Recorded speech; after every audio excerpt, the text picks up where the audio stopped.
Hello my YouTube family, कैसे हो आप सब। Good evening guys. आज का हमारा जो टॉपिक होने वाला है, आज की जो हमारी थ्योरी होने वाली है वो वैक्सिंग के ऊपर होने वाली है कि वैक्स किसे कहते हैं और वैक्स करने से क्या लाभ होते हैं, वैक्स करने से क्या हानि हो सकती है, वैक्स करने के लिए हमें किन किन चीज़ों की ज़रूरत पड़ती है। और वैक्सिंग अनचाहे बालों को हटाने का सबसे आसान तरीका होता है।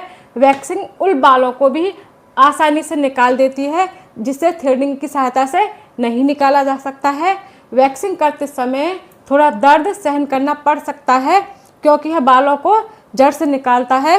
एक बार वैक्स कर लेने के बाद बाल जल्दी नहीं उगते हैं और एक समय ऐसा आता है जब वैक्स लंबे समय तक कराते रहने से हमारे हेयर या हमारे बाल निकलने ही बंद हो जाते हैं। अब वैक्सिंग करने के लिए हमें किन किन चीज़ों की ज़रूरत पड़ती है या हम वैक्सिंग के लिए ट्रॉली सेटिंग कैसे करें।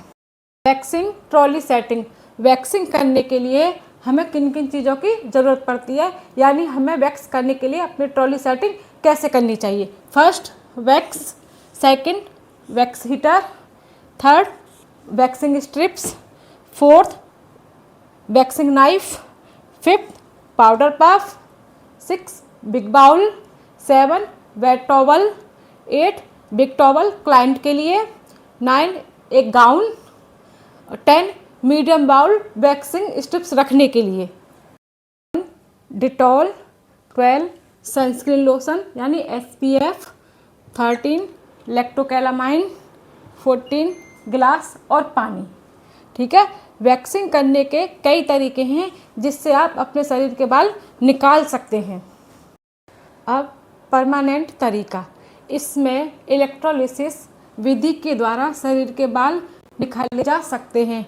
इलेक्ट्रोलिसिस विधि से हेयर फॉलिकल को नष्ट कर दिया जाता है। हेयर फॉलिकल मतलब जहाँ से हमारा बाल निकलता है उसे इलेक्ट्रोलिसिस विधि के द्वारा नष्ट कर देते हैं जिससे हमारे बाल दोबारा नहीं निकलते हैं।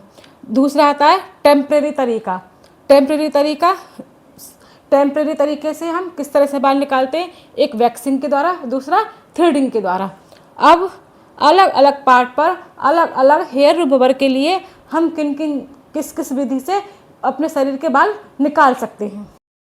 Eyebrow threading, second forehead threading और वैक्सिंग। फोरहेड पे हम थ्रेडिंग भी कर सकते हैं यानी थ्रेड से भी निकाल सकते हैं और वैक्स के द्वारा भी बाल निकाल सकते हैं। थर्ड अपर लिप्स, ये अपर लिप्स पे हम थ्रेडिंग भी कर सकते हैं और वैक्सिंग भी कर सकते हैं। फोर्थ अंडर आर्म्स पे हम सिर्फ वैक्सिंग करते हैं, थ्रेड से बाल नहीं निकालते हैं। फिफ्थ हाथ और पैर वैक्सिंग, हाथ और पैर पर भी हम वैक्सिंग के द्वारा ही बाल निकालते हैं। Six bikini line waxing, laser विधि से पूरे शरीर के बाल निकाले जा सकते हैं। वैक्स दो प्रकार की होती है, एक हॉट वैक्स, यह पैराफिन वैक्स से बनी होती है।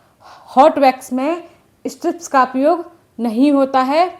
इस वैक्स की एक मोटी लेयर लगाई जाती है, यह पतली लेयर में नहीं लगाई जाती है ताकि इसे खींचने में आसानी हो।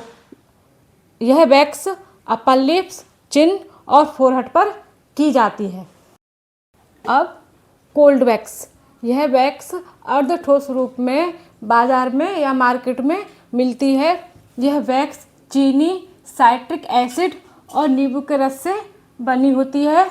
कोल्ड वैक्स की पतली लेयर लगाई जाती है और फिर वैक्सिंग स्ट्रिप्स की सहायता से हटा दी जाती है।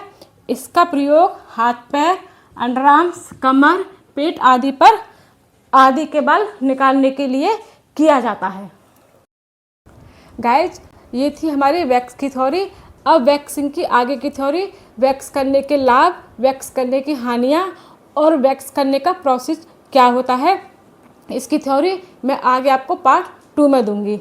गाइज प्लीज़ मेरे नोट्स को आप नोट कीजिए, स्क्रीनशॉट लीजिए, अपनी थ्योरी किसी डायरी में बहुत अच्छे से लिखिए। अगर आपको फिर भी कुछ भी समझ में नहीं आता है तो आप मुझे कमेंट सेक्शन में पूछ सकते हैं। Thank you.